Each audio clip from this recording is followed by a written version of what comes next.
जयंती मंगला काली भद्रकाली कपालिनी दुर्गा क्षमा शिवा दात्री स्वाहा सुधा नमस्तुते सर्वमंगल मांगल्ये शिवे सर्वाधिशाधिके शरण्ये त्र्यंबके गौरी नारायणी नमस्तुते।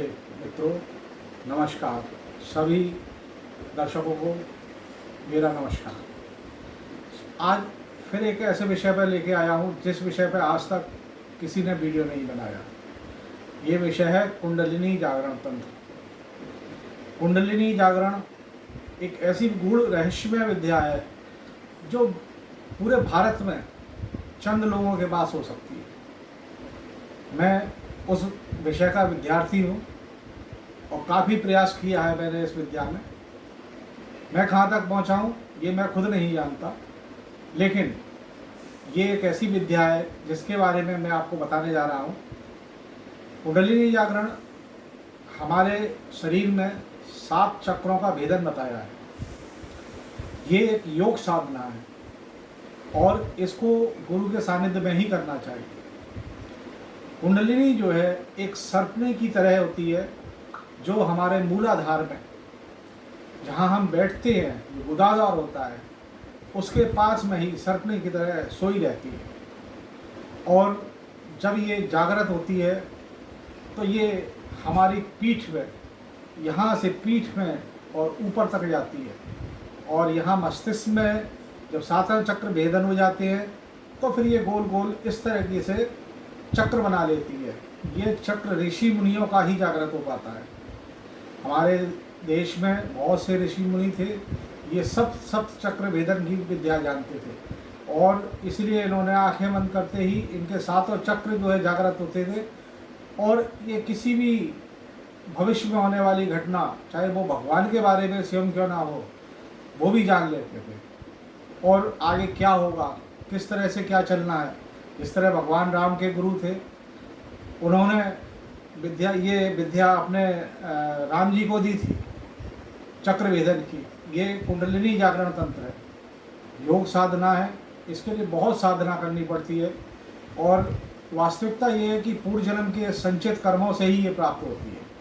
अगर पूर्व जन्म में आपने बहुत अच्छे कर्म किए हैं, बहुत साधनाएं करी हैं, बहुत ईश्वर का ध्यान किया है, तो इस जन्म में आपको ये विद्या थोड़े बहुत रूप में प्राप्त हो जाएगी। अगर आपका 1-2 चक्र भी अगर आपके शुद्ध हो जाते हैं तो आप समझ लीजिए कि बहुत बड़े महात्माओं में आपकी गिनती हो जाएगी। ये सांप की तरह होती है और ये जब पीठ में चलती है तो एक गुदगुदी होती है।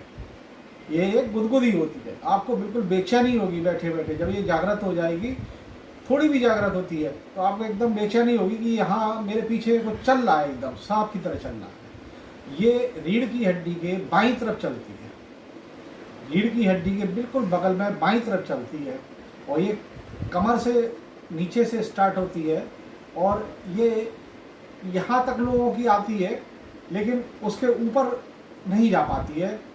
कोई सिद्ध महापुरुष हो, कोई सिद्ध साधक हो, उसका ये चक्र ऊपर तक चलता है। जब ये 7 चक्र घूमने लगते हैं तो कायाकल्प हो जाती है। व्यक्ति 80 साल का, 40 साल का लगता है।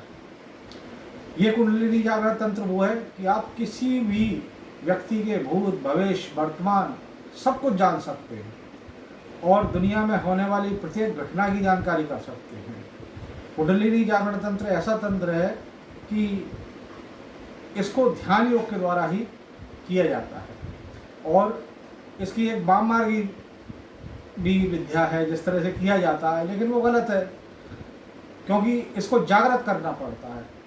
इसके 2 तरीके वाम मार्ग में भी बताए गए हैं और अघोर मार्ग में बताए गए हैं, लेकिन वास्तविकता ये है कि जो साधना, सात्विक साधना से जो ये चीज़ प्राप्त हो जाए तो कुंडलिनी के मुकाबले कोई विद्या नहीं है। वहाँ पर सारी विद्याएं फेल होती है।